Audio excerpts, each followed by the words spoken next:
Hello, hello, hello, and welcome back to Made Possible by Pop Culture, the podcast, where I talk to celebrity guests about influential pop culture from their past and present. Today, I'm welcoming an actor and a writer I and you have known for a long time, Austin Basis, who's probably best known for roles on Life Unexpected, Supernatural slash Ghostfacers, Beauty and the Beast, The Marvelous Mrs. Maisel, and most recently Mimics, which I did talk about in my premiere episode this season, so go back and check that out if you haven't already. But did you know he also created a graphic novel about a group of kids with disabilities who become superheroes? He's here today to talk about that, plus an absolute classic of a film from the 1980s that meant a lot to him growing up. So, Austin, it's so good to see you, and I'm really excited to be able to catch up on this podcast.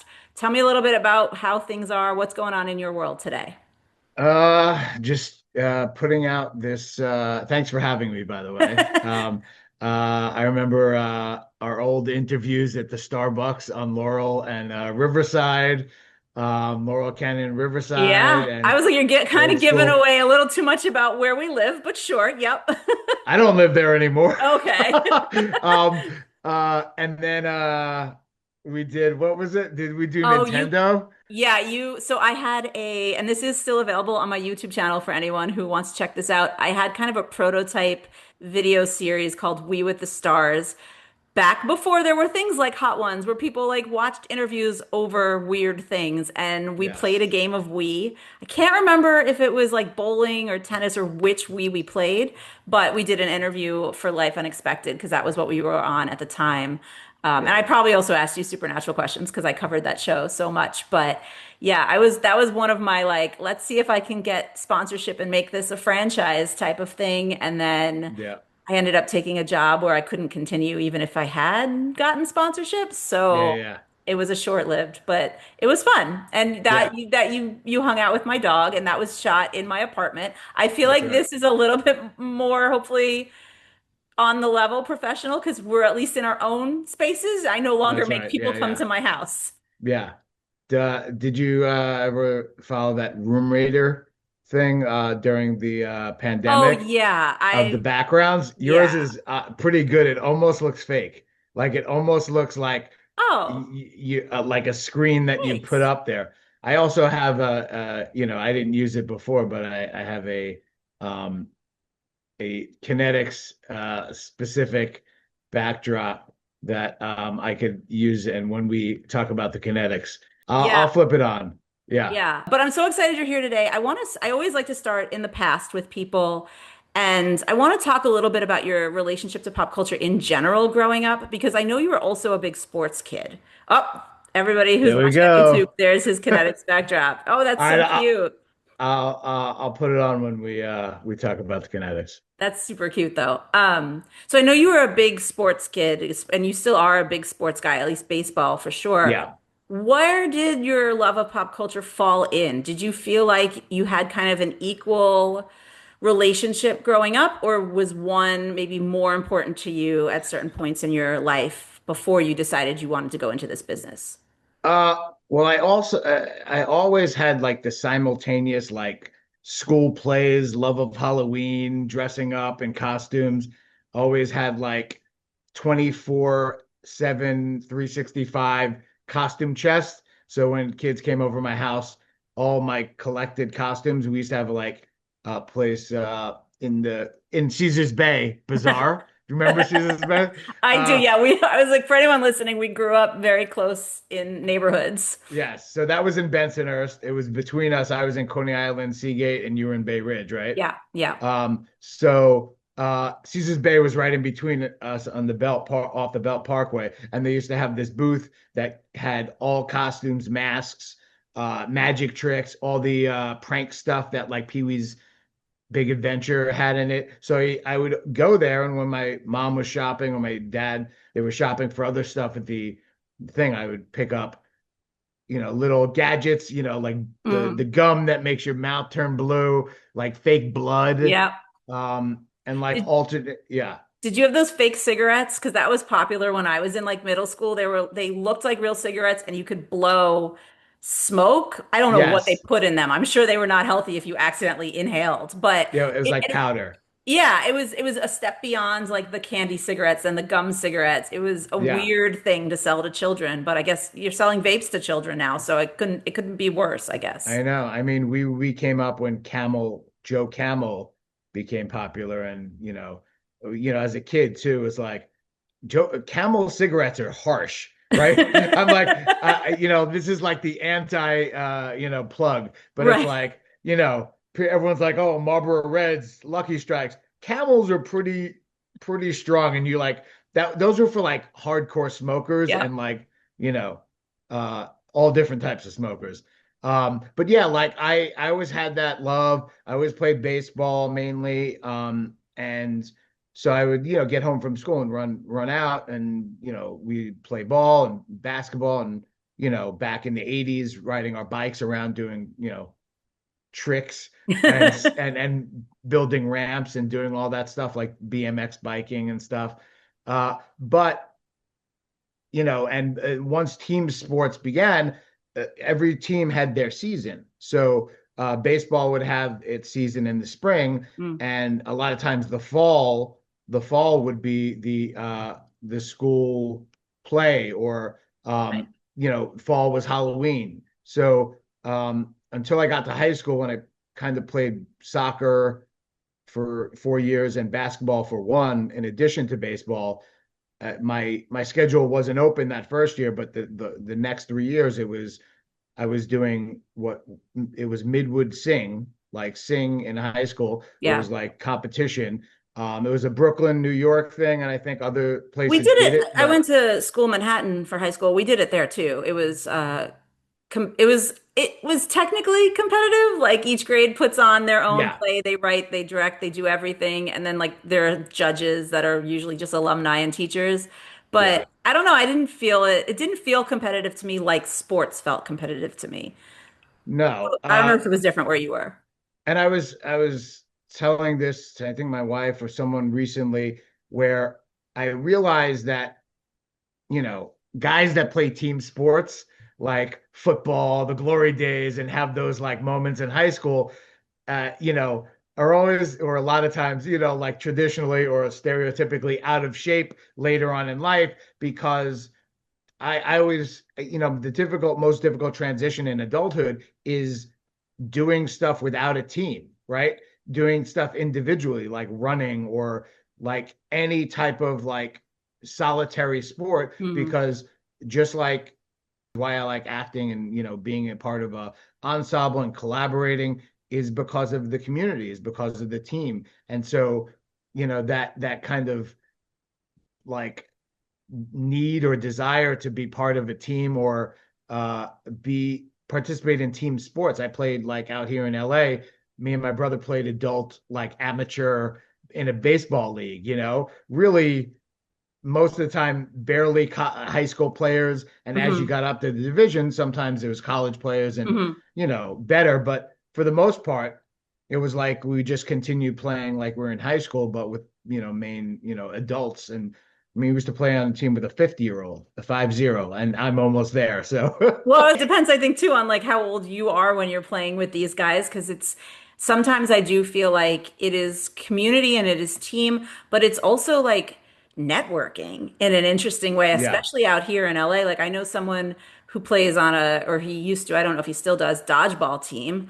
And I thought that was the craziest thing I had ever heard because all of my friends hated dodgeball in gym class. So then to choose to play as an adult, but it was a lot of actors and writers and comedy people. And so to me, I was like, oh, great way to network, which maybe is not the right way to think about it, but here Yeah, we I when I first met my wife, the we went to a kickball barbecue, are. and Oh, there was an adult kickball team celebrating after a game, or after the last game, at my friend's house having a barbecue, and we were all ostracized because we didn't play kickball. So like five of us, six of us were chilling out inside. They were all on the patio by the barbecue, hanging out, bonding, drinking beers, and we were all kind of like feeling like left out, like you would. We didn't get picked to play right. kickball on the team, but we took it as like a badge of honor, like screw them.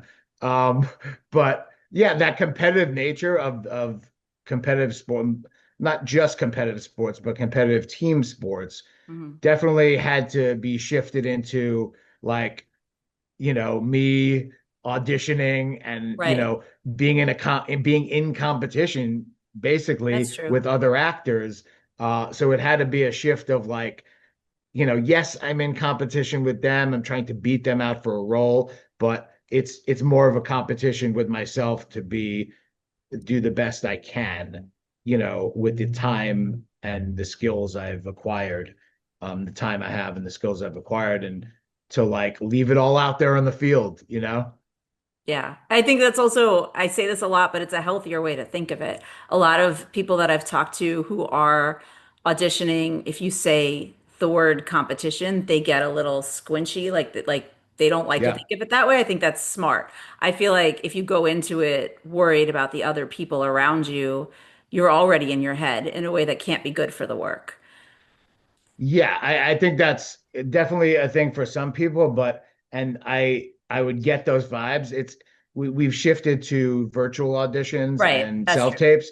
So I know when I would go in to an audition waiting room and I'd stare eye to eye with all the people that I would always see for the same Hmm. auditions, and I knew to a person which person got which audition over me, and it was always a challenge. It's like, like you could kind of hear them auditioning through the door sometimes, not in certain studios that like had the soundproofing, Yeah. or at least you walk down a hallway. Sometimes you're sitting in the hallway and the door right there to go in is the room, and you're hearing and you're like, well, I'm going to do it better anyway, or that's they're doing a different choice Sure. than me. But there is kind of a silent competition. There would be guys that would stare you down. There would be guys that come in. It's like, hey, buddy, how you doing? Like, try to throw everyone off when you're reading your sides and like getting ready. You don't have that now. But then Yeah. I feel like that competition element and that like little extra boost of nervous energy Hmm. is taken out of the mix. And sometimes, and I've talked about this with Chris a lot, where it's like we lived off that, we fed off of that, we Hmm. loved that, especially he was trained, he went to NYU, I Yeah. went to actor studio, drama school, and it was like you come into these things more prepared than most people, and you have that foundation of like, I'm prepared for this. Like I'm ready for this. And throw whatever you want at me. And, tell me that's not the best audition that, Yeah, yeah. yeah. It's just interesting to hear that perspective. I'm just the opposite. Like I grew up, it felt like we were all being put in competition with each other from a really young age because we were in like the gifted class, which is also G and kind of a T? what? Was it called G and T? No, it was just called, oh, you know what? Maybe. I don't remember. I thought it was Yeah. just called the gifted program, which is a terrible thing to name it, but Right. who knows? Who remembers? My Yeah. dad might remember. I don't know. But it felt like because of that, I was like, I'm looking at these people and I'm like, you're supposed to be my friends, but like secretly I know your parents are like doing your homework for you to give you a leg up on me, which is like kind of dumb and ridiculous. And it wasn't a conscious thought that I would have about like when we were hanging out and playing in the yard or whatever, are you really my friend or not? It was more of like I started to really disassociate from a lot of that stuff that we were in competition about because I was like, I don't care that much. So, and I Yeah. guess it would be different if I was in a position like you where you're like, well, I know I'm the most prepared. I really want this. I would kind of be like, I don't care if you're better than me because I don't really want this. So it's interesting to hear that other perspective of just like, no, sometimes that competition can be good for you if you're in the right spot. If Yeah. if you're using it as fuel, it can really be a good challenge. I would just be like, oh, I'm just gonna walk away. If you don't want me there, I don't want to be there. I don't know. It's a very specific me thing. But I also want to just go back because we were talking about team Yeah. sports and sports in general. And I want to say that I'm very glad you did not pick. I thought you were going to pick the Mets. I'm going to be really honest with you to talk about. And it's not that I'm not a fan of the Mets. It's just that I don't know anything about the Mets and I would have had to spend so much time prepping. So I'm like, I'm a little thankful that you chose a film because even though I did rewatch it, I was like, it's something that I at least feel I am comfortable talking about and would not Yeah. gonna talk out of my ass.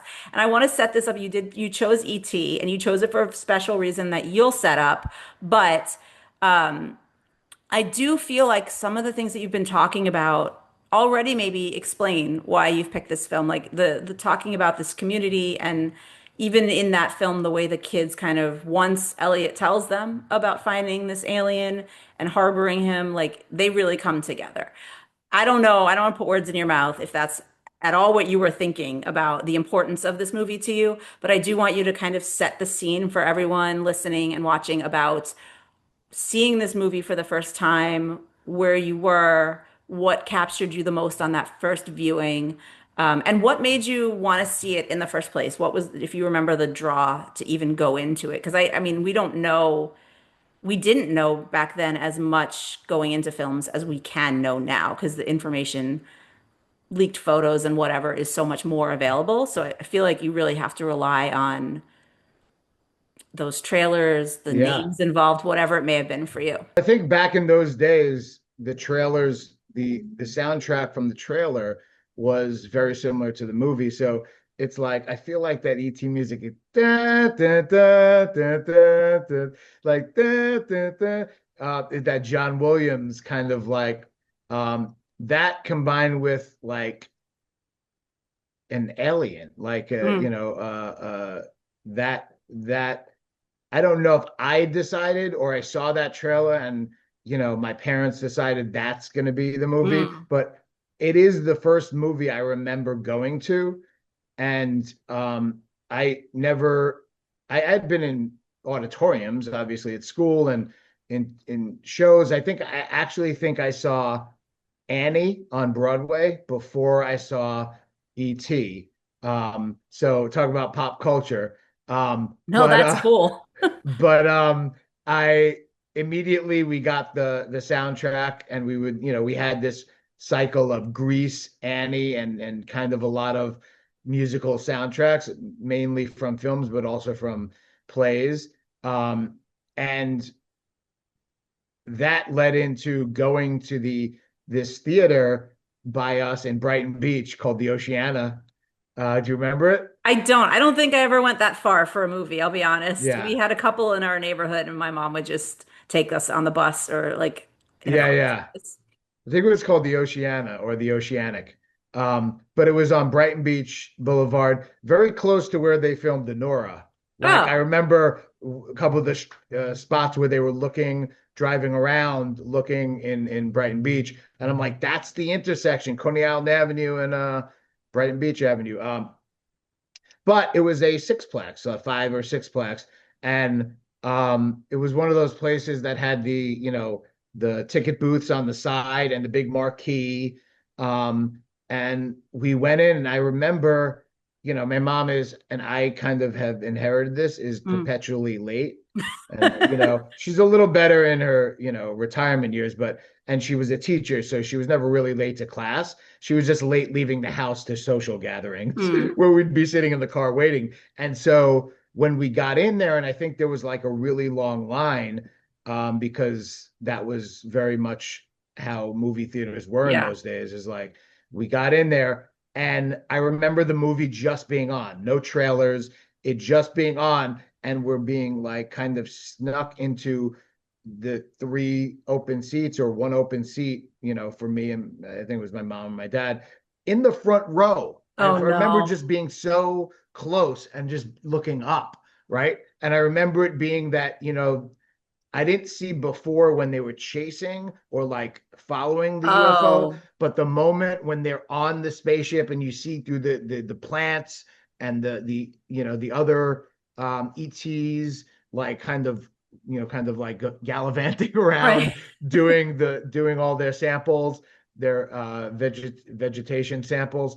But that's how I remember it starting. I don't remember the other Oh. stuff where it was like, people like the keys, the keys, Mr. Keys or whatever his name At is. least, I mean, at least you didn't miss too much. That's No, the other that thing, because was the start. Yeah. yeah, I mean, but what strikes me is when you'd said this at the start of this conversation about like you didn't know if you picked it or if your parents picked it, and I feel like that is very true. Like the first time I saw this film, I felt like it wasn't made for me. I saw it. I don't remember exactly how old I was, but I saw it on my TV at my house. So it was Yeah, either on TV or we had rented it.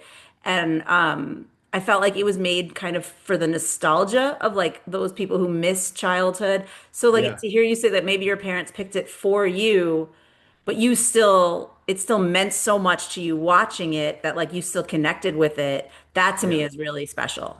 In actuality, Elliot's probably a couple years older than me, the actor. Mm. But uh, watching it felt like I was like he was me. I was that character. Um, and to the point where at the very end, I was like weepy-eyed, not even knowing like why or how or like just the belief of like Gertie and Elliot like just crying so much at the end of Hmm. the Finger. connection. And it was that kind of special experience of like, I mean, I can remember starting the movie, right? I remember in my definitively sitting down and seeing that those images on the screen and being like, what's happening, right? Trying to like figure out what's happening really quick. And it was just so big. I was like a 5-year-old, right? Or six. Because I just think it was like 81 or 82, Yeah, right? 82. Right. So I was like 5 or 6, depending on when I saw it. But and then I just remember the lights coming up, right? I remember the movie a lot because Right. then I rewatched it. We had like some sort of cable box for a couple years and it was on that consistently and we would kind of rewatch it. I got the sticker album, collected all the stickers. You start knowing the story. Like kids today don't really understand that. It's all video, like the generation. It's Yeah. all video input, clips and stuff like that. But when I watched the Star Wars and I got, the Darth Vader like collecting case and I collected the action figures and I inherited the ones from the 70s that my, friend had grown out of, my neighbor had grown out of, and I have all these action figures and the Indiana Jones set and all this stuff and I'm playing with it, setting up the scene in my house. That was the way that we relived the movie. We didn't just keep rewatching That's it true. or Yeah. watch certain like clips or TikToks or whatever stitches of the movie. It was like we relived it in other ways. It does speak a lot to, I don't know what it was that maybe it was because it was already so successful, but like just it became a franchise even though it was one film in a way Yeah, because it had the ride, at Universal, and then it had all of this merchandise. And I think they had a McDonald's tie-in. I can't remember if it was exactly McDonald's or if it was maybe yeah, another company, but I remember getting some of those toys like just with food at some place. yeah, Which is something that I feel like consumer products divisions have changed a lot over the years. And I remember when I was working at a network, one of the things I talked about with the studio counterpart was like they had a rule of like with a TV show, you had to be on at least season two, and you had to have like a certain amount of ratings and a certain amount of social following to even warrant like a t-shirt because they needed to know they were going to like make the money and that people actually wanted this stuff. And so yeah. like when you see Stranger Things take off the way that like ET did, Right. they've got Lego, they've got action figures, they've got all of this Yeah. stuff. But I feel like it is so much rarer now for a standalone film to have that. Oh, completely. I mean, even like I was just looking, I saw these like this when I wear these, The they're just headphones? normal headphones. Yeah. Like I think of ET. Oh, I never would have thought of that. Like the kid that would always have like it was like his walkie, like it's kind of Yeah. like his Walkman, but it was in a headset. And now people have that. They have the wireless kind of Yeah. thing, but it's like Wi-Fi or like Bluetooth. It's not like it doesn't have an antenna that's getting airwaves in from the AM FM like wavelength. But yeah, like things like that, like different like anytime I see like a quilted kind of tech vest, not a tech vest, but like like a winter vest, Yeah. and I have one. in the back, I'm like, I put that on, I'm like, I'm in ET again, you know? Like it's like little different things like that. I was when I rewatched the movie Mhm. recently, and it was fascinating because I really didn't get distracted like I usually do on, Mm. second screen viewing. But did you have a fancy like kitty light switch when you were a kid? Was it No, like, because I I know. remember, because I had two. I had one that was like, I feel like one that was like a clown one with like I don't know if it was like the nose Oh, yeah, being that the makes sense. Yeah. turn me off, turn the light on. And or it was a Hulk one. I know I had a Hulk lunchbox, Incredible Hulk lunchbox, but in the film is the like I'm like that's my light switch. And like little things like that, I'm like, oh my God, I had that doll or Yep. that, that vibe. I didn't understand the necessarily the cinematic stuff that they did, but rewatching it and like just the evolution of cinema, seeing different things that they cheated, and it was very like, like how do the guys come in the window if the Yeah. windows are closed, Yeah. right? It's like they just come through that stuff. Like that was scary.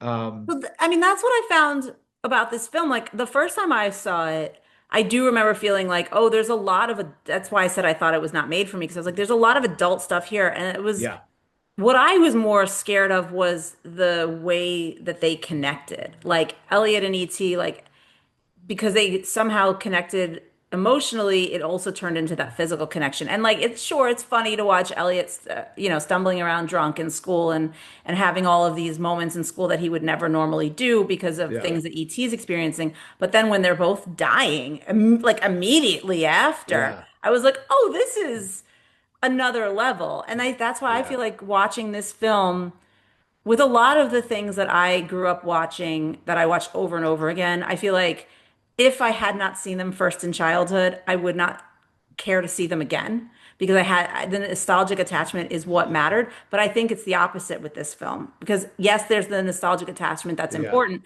And like certainly for you having those connections, I didn't really feel like I had those connections because my room didn't look like that and I wasn't the right age of these characters and yeah, whatever. But I feel like growing older and then understanding the themes better and understanding the cinematography better, like that's what really made the movie special to me.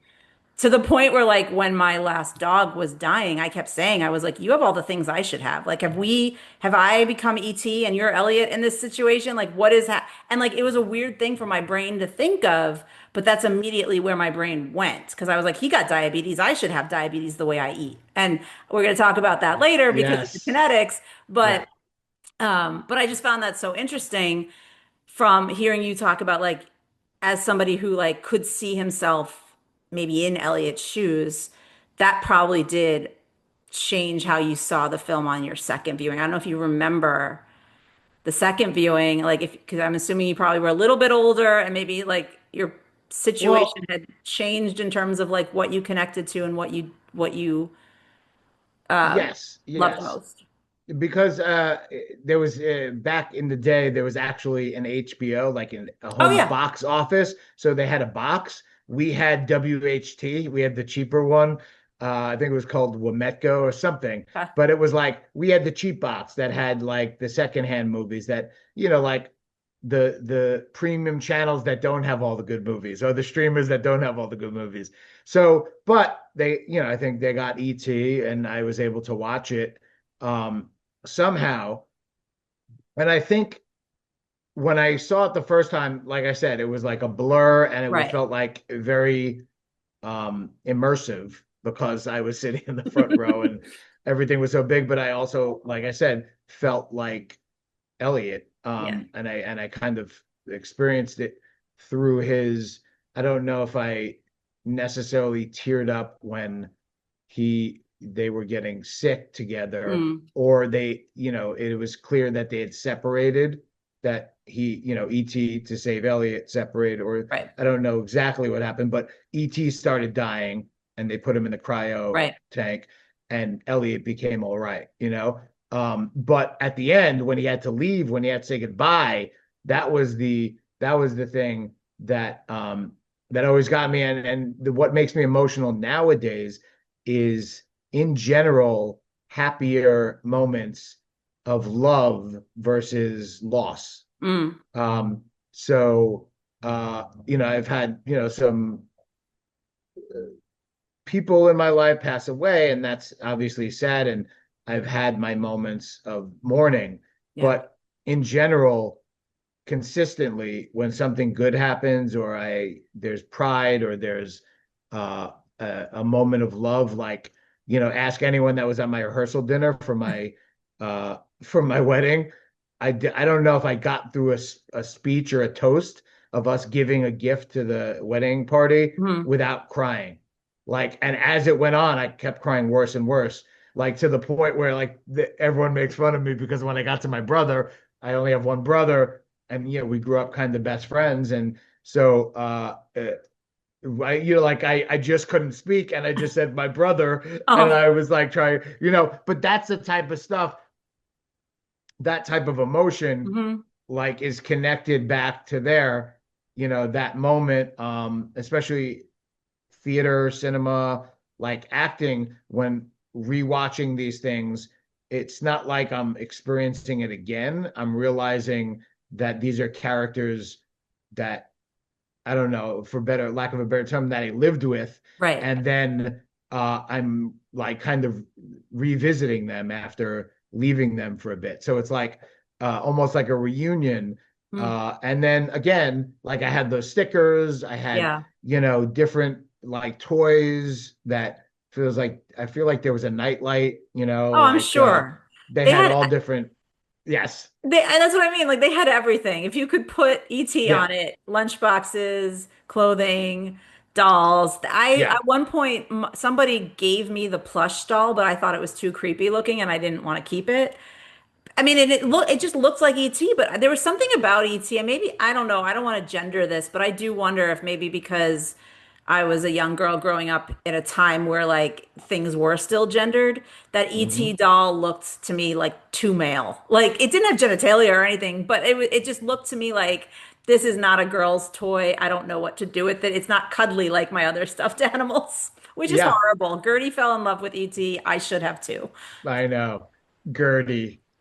I mean, like in today's day and age of like, like award-worthy performances, those kids, I mean, thanks to Steven Spielberg and, Yeah. his ability to tell those stories and to like, feature kids honestly and innocently. That's kind of like, we're talking about Goonies, but it's like, he didn't direct that, but it's pre-produced it. Right. And so it's like that kind of early 80s to late 80s, like groups of kids that like evolved into the, for lack of a better word, the Brat Pack. I watched that movie. They don't like that Mhm. term, but It's okay. those teenage to early 20s group of young people, for me, I was younger then, so I was relating to the younger versions of everyone, and there's, just this way that Spielberg had with, even in Jaws and even in Poltergeist, and you know, all his movies. There was always a kid, Close Encounters. There was always a kid like that you'd be able to see the story through. And it felt like people that I knew, it felt like, even though it was so West Coast, so when Mm. I finally moved out here and saw all these things, like, where they filmed a lot of these, most movies, exteriors, I'm like, oh, there's always mountains in the backdrop. There's, like woods, forest real close. I'm like, Brooklyn didn't have this stuff. Maybe in Park Slope, maybe if you went to Central Park or upstate, right? But that's like an hour away. That's not like looking down the Yeah, block and there's, you know, a mountain. that's true. I will say growing up watching it because I lived on the water kind of, but like city water. So we had Shore Parkway uh or like Shore Road. Shore Road, Shore Road. Yeah, Yeah. so we had like streets and then you had to walk down these like big stairs and then there was still like a guardrail and then there was the water. But Yeah. I say that because I'm like, so technically there was like some nature, like you could kind of Right. see it from the window. But I watched this movie, and to me, everything you're saying just now really rang true because I wasn't thinking about where they filmed it. I was thinking about like, oh, these are aliens. They've come to this part of the country. And to me, I was like, this part of the country feels like an alien planet to me. And like, yes, there's a cul-de-sac, and yes, there's like houses, and there's a school, and like it's normal, but especially the like any scene in the woods, but especially the scene in the woods where it's the end and they're flying. And I know, I mean, I've read all this stuff about how they did it with the rig and moving the trees and whatever, but whether any of that was filmed on a soundstage or any of that was filmed in reality didn't cross my mind when I was younger. All that crossed Right. my mind was like, where is this? Like, where can this possibly exist? I've never seen woods like this. And it did. It felt like crazy to me, but also kind of like a magical, and again, something that I think I understood better as I got older watching it, like what a magical childhood experience with or without the alien. Like so different from what I was experiencing growing Yeah, the construction bikes, like we used to like love riding our bikes, and that whole scene where they're riding away in the like semi-built like neighborhood, and kind of going up the ramps, like I think it was called Excite Bike on Nintendo or whatever it was called. Oh, It I was didn't like have that. like that type of thing. But I remember because my mom grew up with someone that moved to Jersey with her family. So we would go out every month or every month or so, and they lived on a cul-de-sac. Oh So to yeah. me, and then you would drive and there would be like, forest, not really mountains, but trees Right. and hills. And I went to camp upstate starting in 1984. So it was like it, seeing the movie, it just like it was the New Jersey reference of like, Mm, oh, this takes place not in New York, not in New York City at least. right. And so, but it wasn't like there was a distinct accent. It wasn't like there was True. any, and even that age, I don't really remember kids having, what's up? You want to talk to me? Like when I heard my voice back, like years later, I heard a voice on a recording and it was me, and it was like, "Hey, what are you talking about?" And it's like, "Hey, all the people here, I want to thank everyone for coming." And I'm like, Yeah. "Who the hell is Yeah. that?" But you don't hear that as a kid. You hear everyone speaks The same. normally, you Yeah. know. Um, but yeah, it was definitely an out of this world experience, and I was obsessed with aliens for years after Okay. that, you know. Oh, so not before. You didn't really know or care before, but after. No, he just looked like a friend from another land. I mean, like the fact that it was another creature, almost like a pet from another place. Yeah. It was like a turtle without its shell. That's like the closest. I mean, like you look at like, puppet turtles from that era, and it like at least the head part looks like ET, minus the width. But yeah, it's like a turtle without a shell. Yeah. I never really thought about that, but yeah. And I'm gonna ask a dumb question, but because you're talking about like the merchandising, Yeah. the one thing that like I always didn't matter when I watched this movie, I always felt like the Reese's Pieces was pure product placement. Did that influence you on your snack choices? Totally. I definitely ate Reese's Pieces for because of that. I never really had it before then. I think I had peanut butter cups for Halloween because, you would That get was more them. normal. Yeah, they're individually wrapped. Right, exactly. Individually wrapped. But as soon as the Reese's Pieces, it's funny because Reese's Pieces, talking about the sports and the acting bouts, like Mm. the Reese's Pieces were, and to this day, were an ET. I didn't know about it before ET, right? So every time I eat Reese's Pieces or have them, my flashback or my sense memory of that is ET. M&M's, it's baseball because there was this whole commercial back in the 80s where if you eat a certain color, you get a certain hit. So Oh, just, like there was the bases, if oh you my like hook up God. with someone that's first base, second base, third base, and home.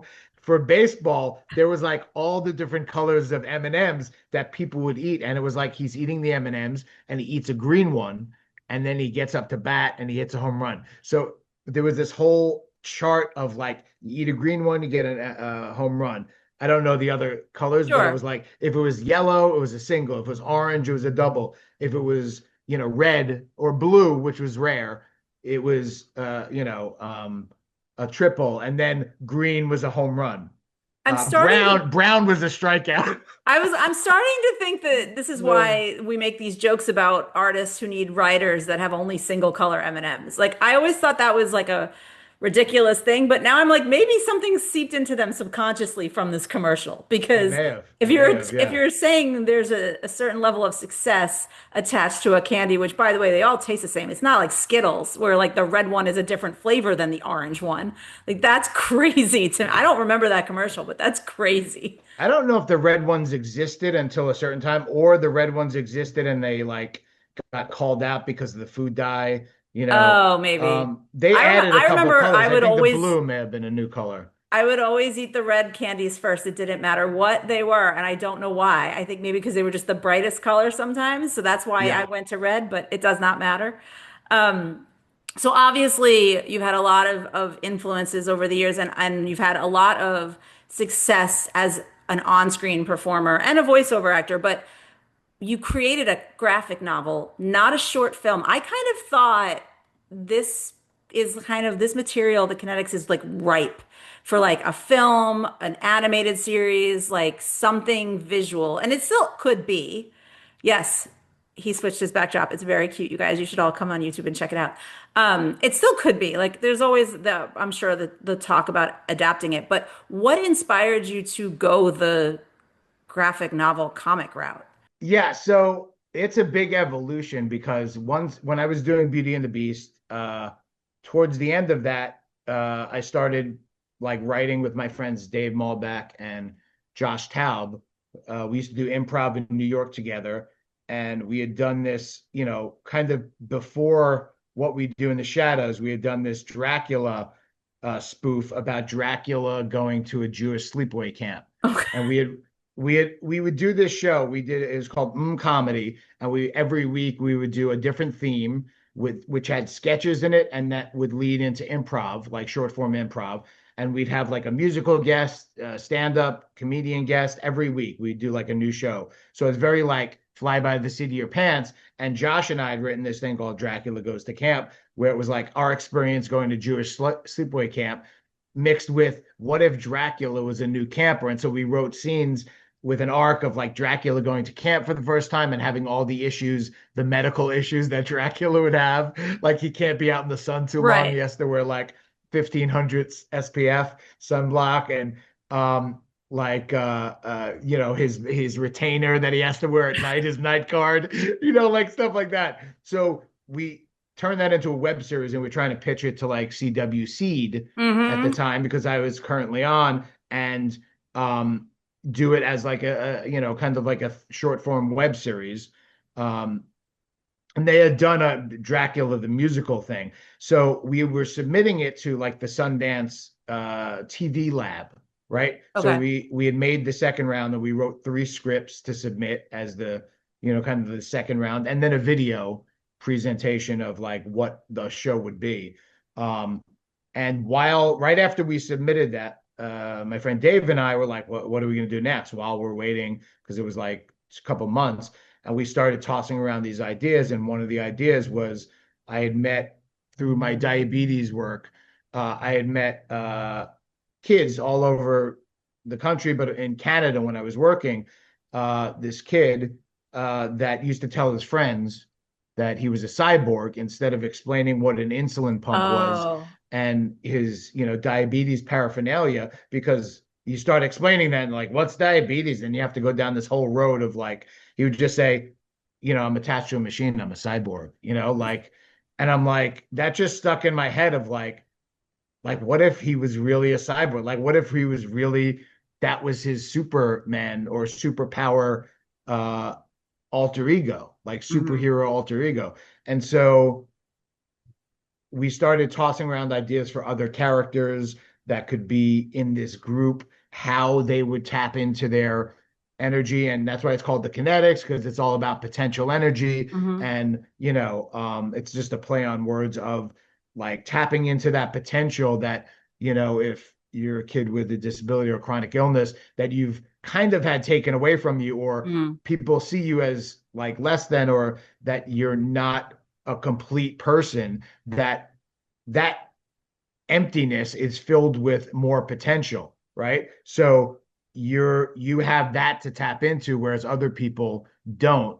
And so we were like, all right, maybe it's a crystal from another planet, like that intergalactic kind of thing. Yeah. And then we start building this basically web series that we were trying to pitch, an animated web series. Hmm. And from the animated web series, we pitched at CWC. We did like an animatronic kind of intro with the theme song and everything. Nice. And we went from there, and just like every kind of twist and turn, we like, either got commended on it and not picked up. And it was just, how could we adjust to each scenario that we're in? So then we were like, all right, maybe it's a YA version. Like, Hmm. there was a couple YA superhero stuff, things at the time. Yeah. The Runaways, for example, that was like one of the things. I'm like, how can we make this like the Runaways, where it's like, my friend Brittany was on it. It's like, how can we make it for teens and make it like seem more not just simple uh young people issues of like, self-esteem and fulfillment and achievement, that the issues that teenagers face. And Right. so we put it in a bigger comic book, and we started making these comics to like pitch it, right? So instead of like trying to explain exposition, we created a comic book when we went into these pitch Oh, that's meetings cool. that explained how, and the evolution of how these characters became who they were and what their powers were. And it was like a 4 or 8 page comic book. And we would give these out to the people we were pitching. Then we did a Kickstarter because we were coming up against everything. We're like, oh, everyone is like, they want Marvel or DC or original IP and stuff. I'm like, let's just make our own IP. Yeah, So because I we was did gonna a say, like, hearing you say you were pitching it that way first, now you do have the IP. You could go back and pitch it that way again if you really wanted to. Right. And so like we did a Kickstarter to do the comic books, the origin comic books of each of these four characters. Hmm. So four different mini comics, like I think each was 12 pages, and or eight or 9 pages. And we raised $11,000. We did the comic books. And as soon as we like finished and achieved the Kickstarter and achieved our goal, we got a meeting with Warner Brothers and DC to talk to them about a series, and so start developing. And we were meeting with them for a while. It was right before weird things started happening with Warner Brothers, and Yeah. and it was like right at the cusp of people smelling it in the water and corporate overlapping, and people's jobs that were bringing us in started to shift.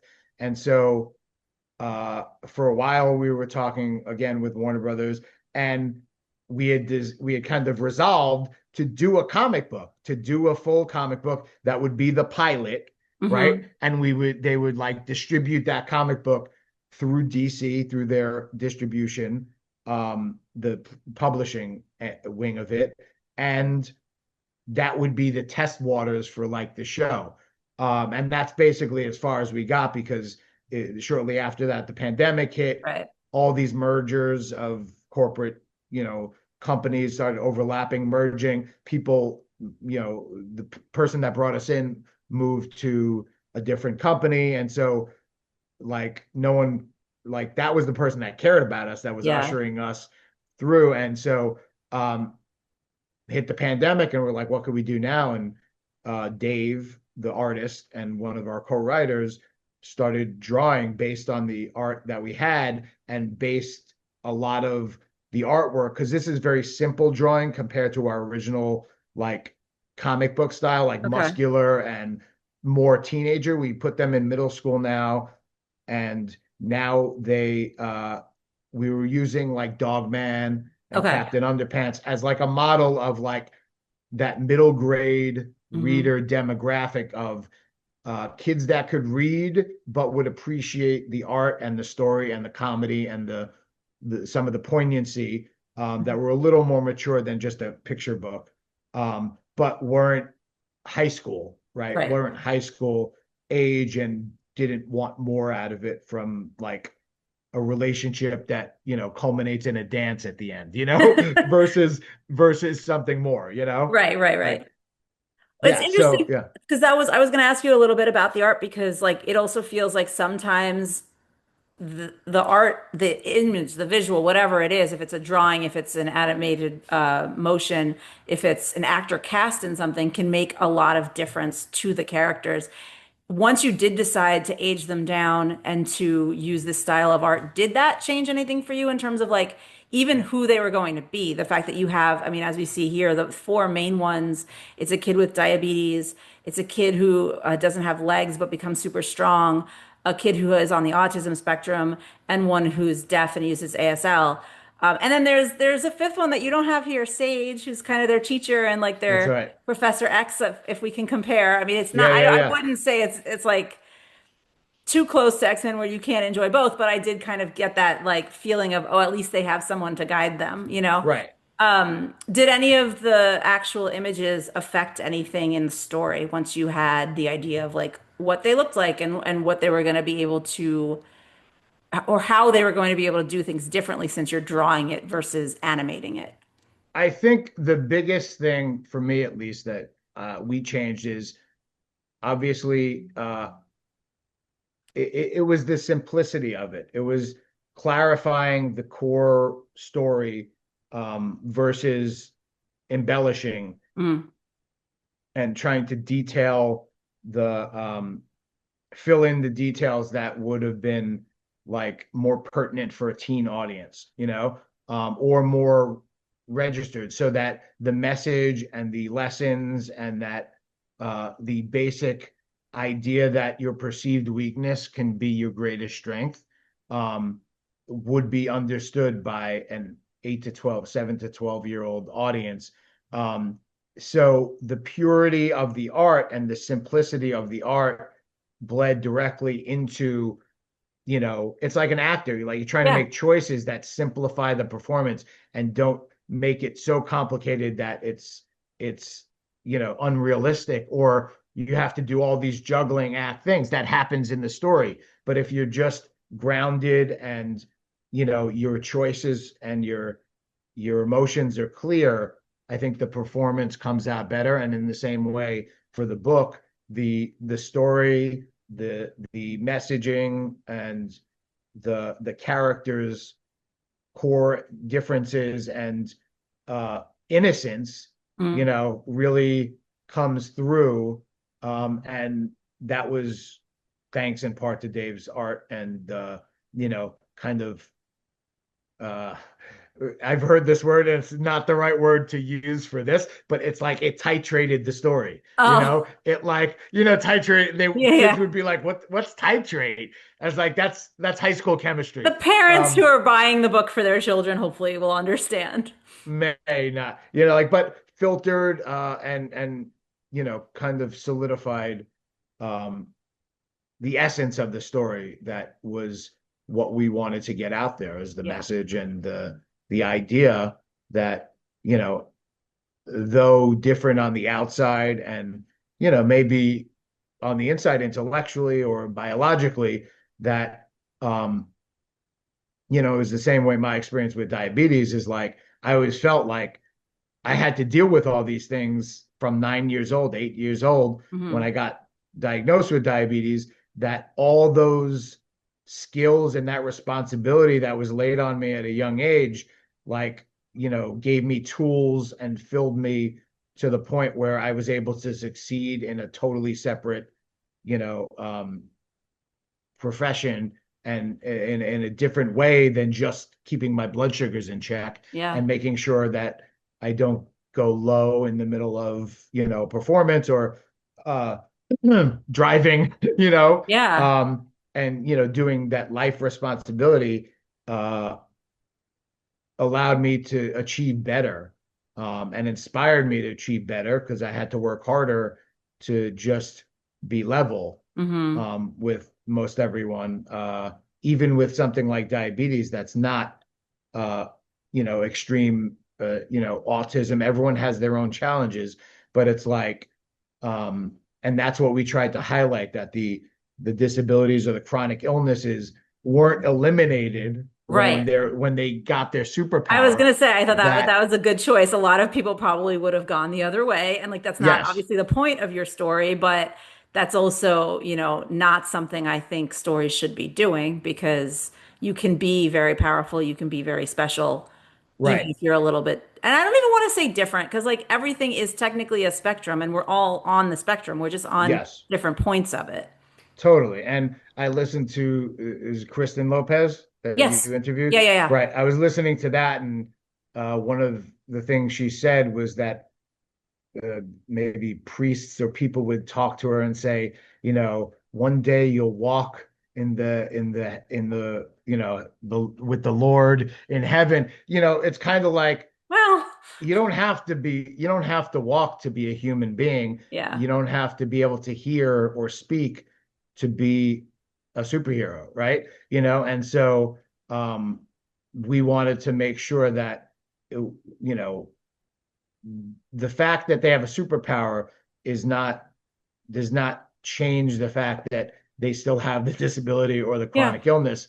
They just have used what they've been given in a better way than most people.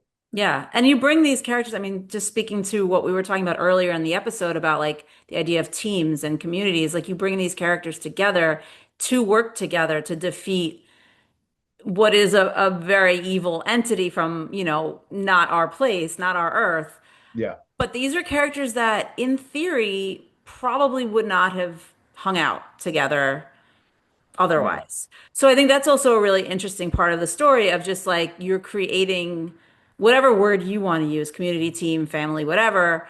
And I think that's a really important message for this age as well. Like especially you're talking middle grade, which I think is you said up to 12, so it's like up to middle school, which is a terrible time where it's a lot of ostracization, maybe not most, for a lot of people. It's a lot of no, yeah, ostracization and a lot of like pointing at things that are different and not wanting to like upset the herd mentality and whatever. And I think this is a good example of celebrating differences, but also celebrating like you don't have to stay with the same clique you've always stayed with. Like you can make new friends, you can find yeah, things that you have in like they were given this power, yeah, but it's uniting them. Like this thing that they suddenly all have in common is creating this like very special unit. And I think that's a really important message for kids just to be like, find your people. Like they're not necessarily the people yeah, that you grew up with that you hung out with since age 5 because they lived in proximity to you.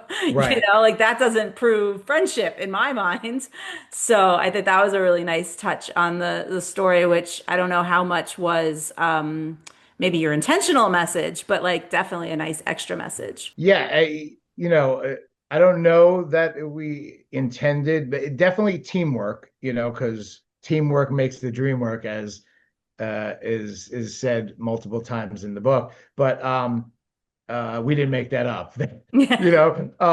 Just to give a footnote to whoever made that up.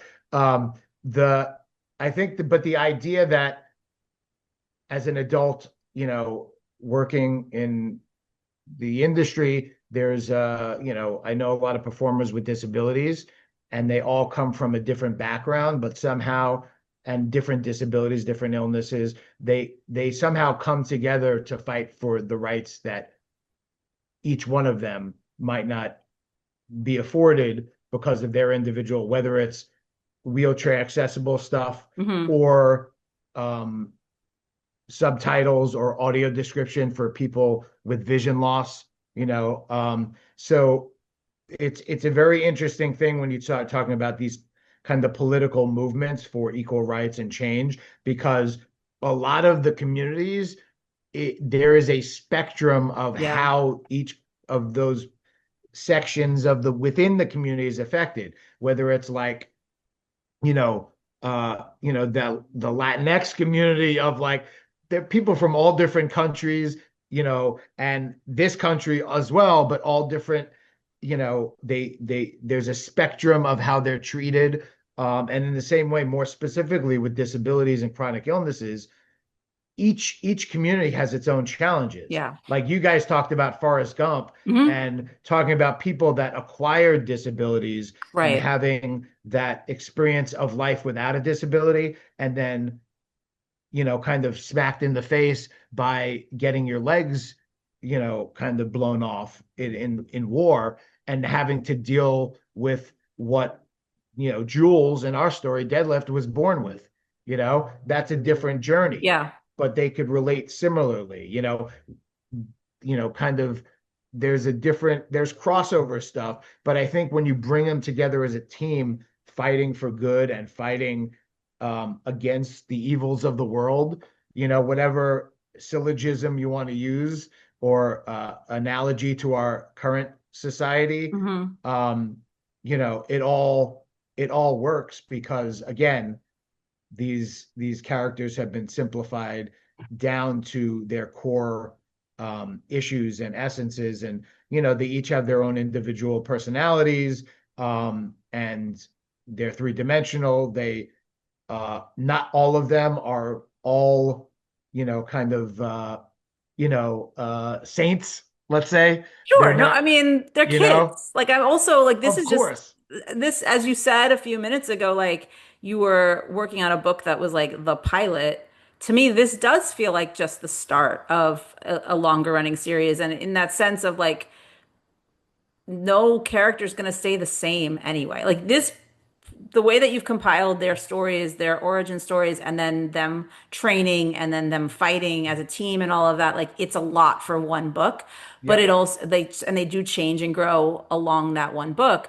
But they're still just in middle school, and like there's still Yeah. so much more to and like I don't want to spoil the ending of this book It's for anyone just that the hasn't first seen it yet. semester of middle school, Well, but honestly. I was gonna actually say like the evil that's even still out there. Like Oh, there's totally, still totally. that, like there's always that looming, and then yes, there's the very human stuff that's still looming as well.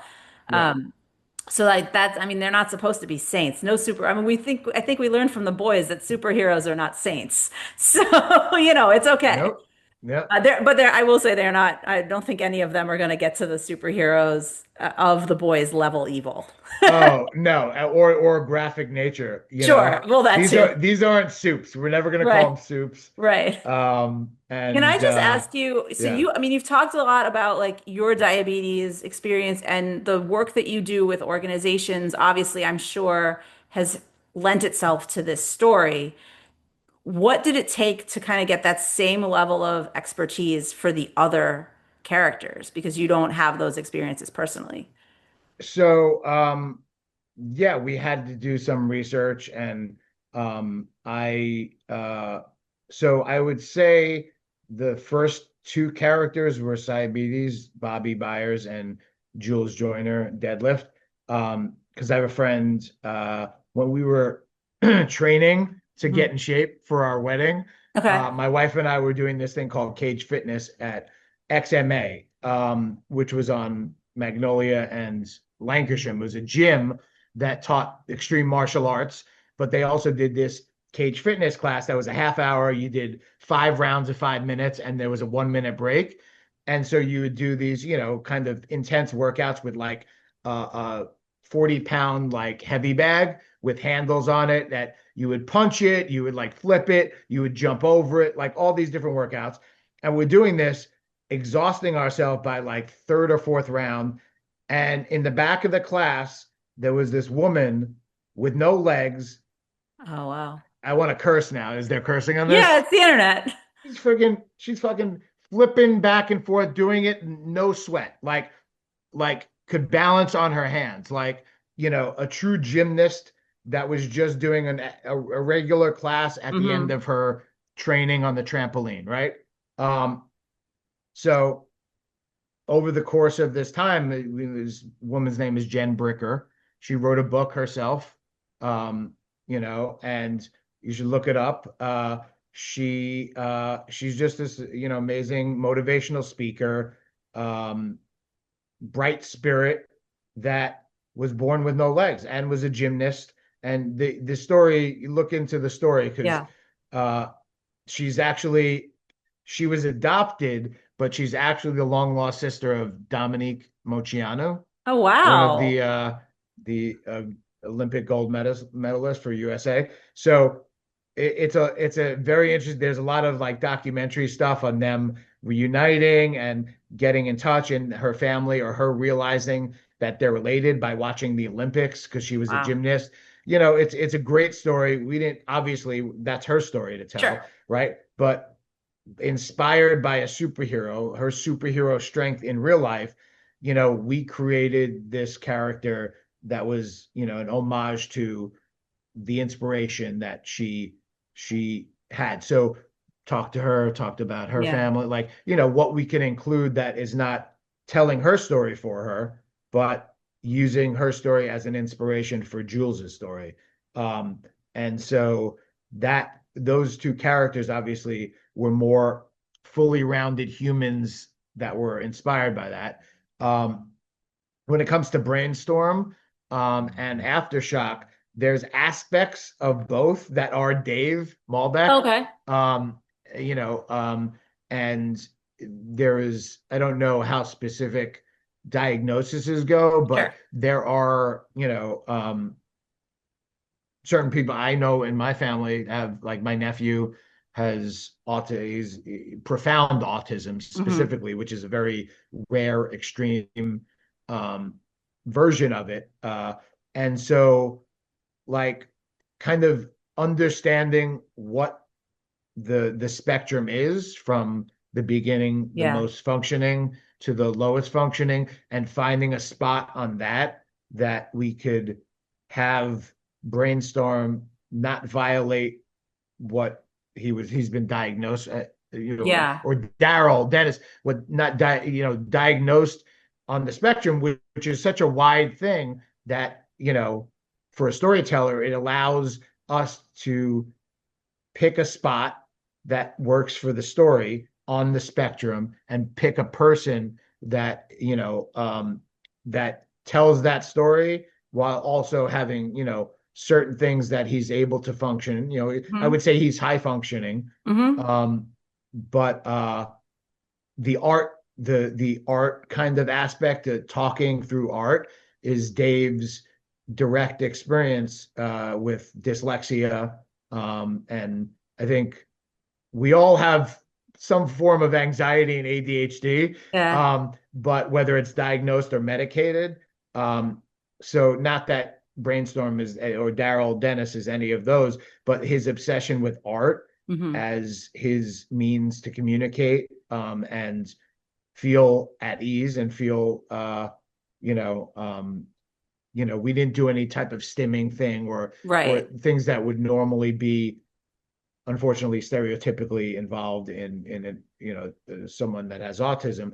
He has his comfort zone and his discomfort zone, Yeah. and he is very sensitive to smells and feel. So he has his beanbag chair that he goes to calm down, to draw, and even his relationship with Anne Hmm. Peckins like kind of highlights the her not understanding what you like and him not understanding her humor or her like attraction, that type of thing where it's like they're only sixth grade, they're 11 years old, True. or thereabout, but it's like we're still telling that high school story, but he's awkward for two reasons because he's a boy probably going through puberty and also he's on the spectrum. So I like the combination of those because within the arc of storytelling, I like that you can't really tell which one is attributed to which Mm. aspect, Yeah. that he's 11 and prepubescent, or that he's a high functioning person Sure. on the autism spectrum. And so Aftershock, Rosario Richtera, is her family is based on Dave's family.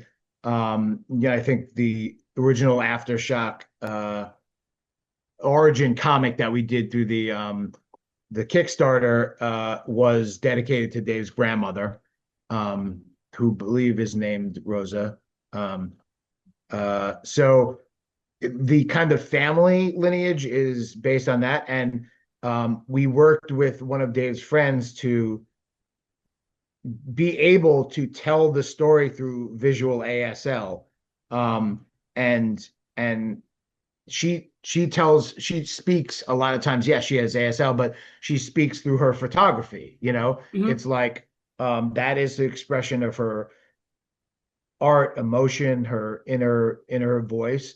Um, and the ASL is it's a fun way for kids to learn how to do it. That's And true. Yeah. also to be able to tell it, because let's be clear, even on a TV broadcast, there's going to be subtitles, Yeah. yeah, ASL subtitles, but you could actually have someone like doing sign language so that, you know, someone with that is hearing impaired or that can't hear that well could, and understands ASL could watch the Hmm. person. So instead of having just the words, we added the the part of the story where even Bobby learns a little ASL Yeah. to talk to her and to communicate. And that suspension of disbelief that she can understand through ASL what Dr. Guttles is saying, so that we don't have to necessarily use up the whole page to show every word he's saying because he speaks a lot. So we have reference to the fact that him speaking allows her to understand in an ASL.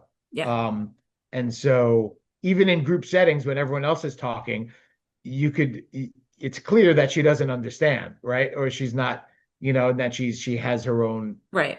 kind of arc. Um, and so Dave worked closely, to get all that stuff right and to make it clear, so that we weren't, you know, disrespecting, a community which none of us are from. Right. Um, and then the heart of the story for that is even if we did a series, she would probably be the main character, Hmm. you know? And so the heart of it was her family Yeah. dynamics and, you know, she, we see her family the most out of any other family, and I think there's a reason because of the recent loss and that um, there is more of I guess a trauma or like a pain there that she's recovering from, Right. when she comes into this, the contact with the orb, for Right. example, you know. All of these kids, and maybe it's because they're kids, do end up kind of telling someone their secret. And I don't know if this is something that in success you would widen the team and like allow like and by in success I mean like more books. You would widen the team and allow them these people who have been taken into confidence to help in other ways, even without superhero powers. Or if there's also the idea of like what other kids, what other chronic illnesses, what other disabilities could be out there that they could recruit later. How do you feel about those things? Well, I mean, we're starting already because we've already been asked by kids that have read it in a night. I It's figured, like, yeah. Like they, is there a second one out yet? Like, I'm like, oh, the second one is not even written yet, but we're in the process. And I think part of the debate is, and we had this debate when we were pitching it, is like, and I think I don't know who was on what side of it, but it, are we creating a world where a universe, or in DC, they have different, I think they have different Earths, right? hmm So hmm Earth, there's certain yeah, storylines with different Supermans and different, dynamics where, so we were trying to, when we were pitching DC, we were trying to create a different Earth. And on our Earth, these, the people with disabilities and chronic illnesses were the superheroes. right. Like people born without any, deficits or, biological differences or limb differences or intellectual disabilities, um, we're not given this potential energy. We're not given Hmm. this superpower, right? So that Earth would be defended by, people like our team, the Kinetics. Yeah. And so the question is whether, because statistically, I think there's about 150 people, 150 million people with disabilities or chronic illnesses in the country. But at some point, most people become disabled, whether it's because they're older, Yeah. because of an accident, Yeah. because of, like look at the military, um, people that like Lieutenant Dan most people will become disabled at some point in their life in a way, right? And so that kind of blows Mm. up and it gets a little crazy. That's true. And they're not So all in this world that you created in the book, they're not all going to be given that or like have yeah, contact with the orb. You created this world where like they're in a very specific part of the country. There's a specific reason. I think 100. in my head it's like I think in TV terms. So I think like the first Yeah, season is these four and their various friends who help them along the way. yeah, And then in season two, maybe you find out there's another part of the country where this is yeah, also happening, right? And like you're right. expanding your world that way. I'm not trying to tell you what to do. I was just curious how No, your brain was thinking about these and things. maybe even a different country because, Mm, when we have the origin story, the orb, the original orb of Gorthon splits off yeah, upon entering Earth's atmosphere and goes to a lot of that's intentional because there could be, there are, and there have been other places in the world where uh, beings like this have come into yeah, um, their superpowers. And so, yes, I think in a sequel, we are in the process of creating an additional characters. But we also have a lot of places to go with the people that know. yeah. Um, and then, this is just a thought, but it's not automatic. And this, because I just listened to your podcast with Kristen. It's like, it's not automatic that if someone has the potential to be a kinetics superhero, that they have good intentions, right? Okay. So That's true. there is an there is a possibility of someone that is able to tap into their potential and, the potential energy force, as we call it, and become a superhero, but be an evil, a Right. villain, like a super, and work in hand with Gravitron.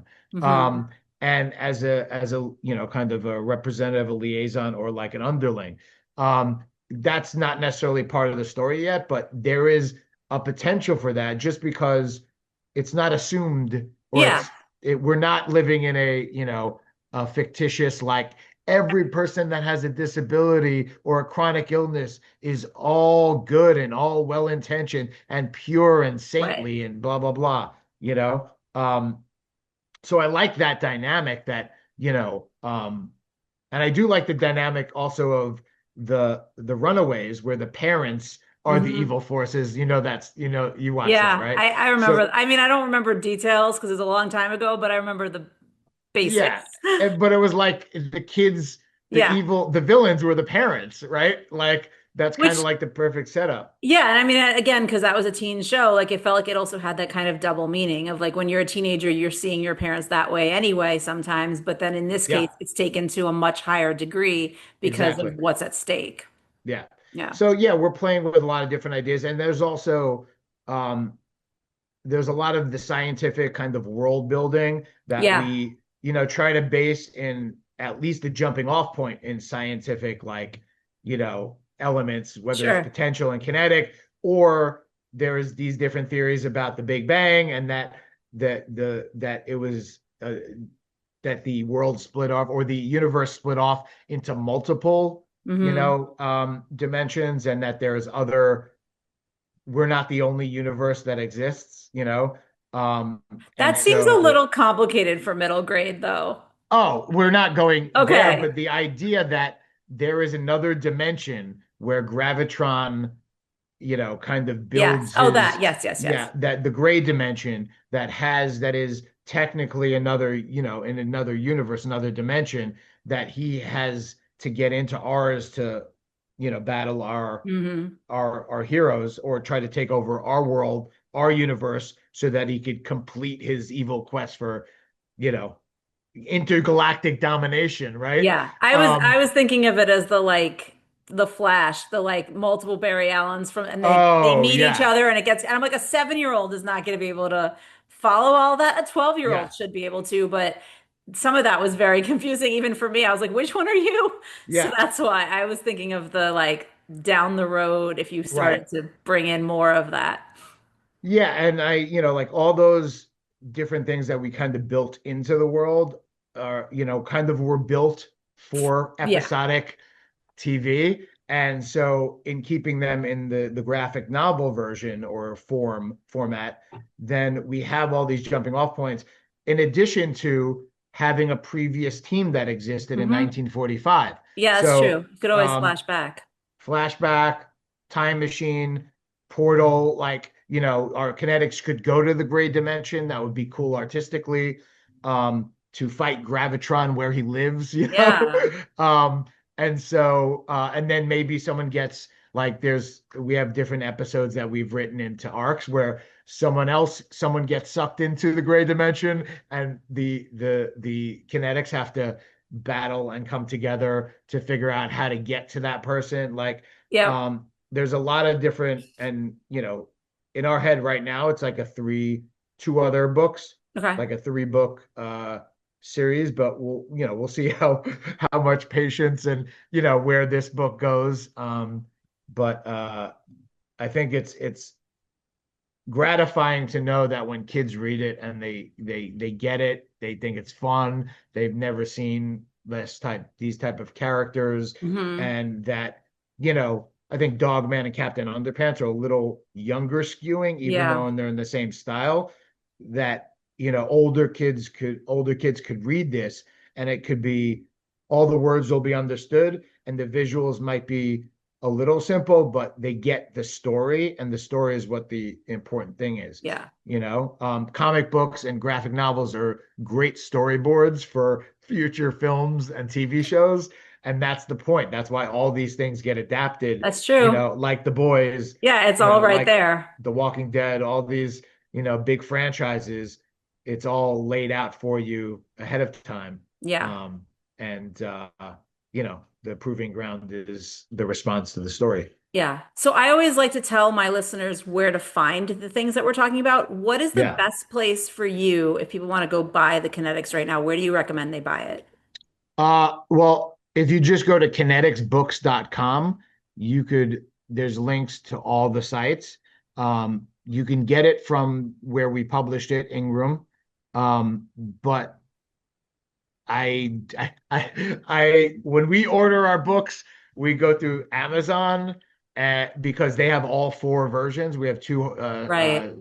paperbacks and two hardcovers, all varying degrees of quality. And you can get the same story. It's just the actual book, the actual quality of the book is different, and so they come the quickest. It's just that's the domination that Amazon has. But it's like, Barnes and Noble, like there's a couple books in a Barnes and Noble in Studio That's City. cool. It's like the Um, only remaining Barnes and Noble prop. Well, no, there's one up in Calabasas too. there's a couple. I think there's one in Burbank. Okay. Uh, there may be one in Thousand Oaks too, but it's like I can go to these and order it to come in, but I think people have to know it's there to see it. They're not going to look through It's not a library. They're True. coming there to kind of usually buy the next version of the book they already have, or a gift or something. But yeah, it's the marketing stuff is tough. That's why we're doing, like, podcast Yeah. um hey, there's Oh, Archie. yes. For anyone watching on YouTube, my dog has wandered into the chat. Yes. He's gonna It's hide like, under yeah, the table. over? This over yet? Well, you know what? It's not his dinner time. He's fine. Yeah, Okay, but the other thing I also have to tell everybody, obviously, we also talked about ET, and I do want to yeah, point out that is not streaming at the moment, but you can rent it or buy it places again like Amazon or Apple TV. yeah. So thank you so much, Austin, for coming on. It is over because I kept you longer than I said I would keep Yes. you. So I appreciate you doing Of this course. and chatting. I And did say kineticsbooks.com, right? yeah, yeah, Okay, yeah. I just wanted to make sure because I was like, I was telling them the whole story, but yeah, anyway, Oh no. And if you hadn't, I would have because yeah. I knew the story. But I always say like for authors, it's, sometimes there's one place that's better to go for like the amount of royalties you get or what we all know, like everyone's a little bit, especially on the music side, it's very different. I don't exactly know how different it is on the author side, so I like to leave that up to you guys to explain. But yes, thank you for coming on. Thank you all for listening and or watching the episode. I'm coming back in a week with another new one. As you know, new episodes drop every week for Made Possible by Pop Culture, the podcast. So stay tuned for more.